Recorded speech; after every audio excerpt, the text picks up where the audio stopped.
In this video we'll be painting a scene which is looking upwards, and everything is actually in perspective. It is just all about perspective. So only thing is, the difference what you see is there are no buildings, just the trees, palm trees, but still actually it goes with the perspective.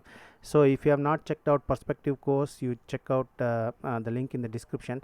Apart from that, we'll get into that painting now, but before that, if you happen to enjoy this video, please take a moment to give it a like and subscribe. Also turn on notifications so that you don't miss new videos.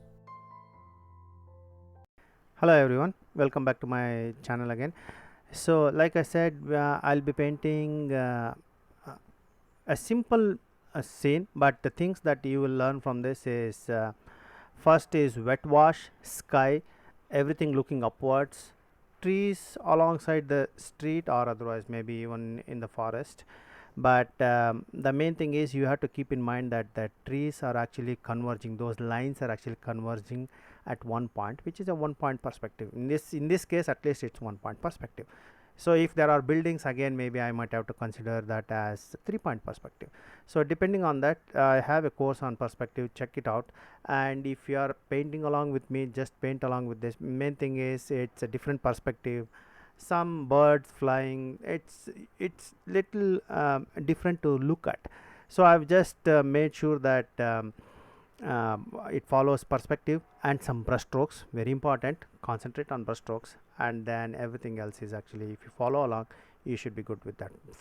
Make sure that you follow the color mixing properly, and then the light where it touches the tree trunk, some little bit of lifting of the color also I have done. So based on that, everything else is very easy, so you can actually do it. But during this time, you can actually, if you are painting it, you can paint just a big one flying bird, and then you don't have to paint so many birds.